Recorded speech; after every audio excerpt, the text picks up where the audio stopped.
तू बरा आहेस ना? आपल्याला मुस्लिम आरक्षण घ्यायचं, पण कसं आहे माहित आहे का, आपण फिरलं पाहिजे रे, आणि पेन्शन वगैरे घेऊन फिरायचं बरं का.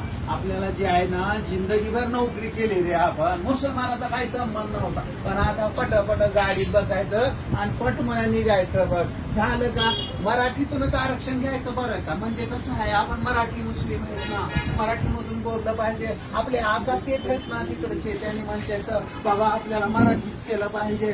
तर काय माहित आहे का, आपल्याला आरक्षण भेटो बघ. आपल्याला बाबळगावचं आणि बारामतीचं कल्याण झालं पाहिजे बाबा.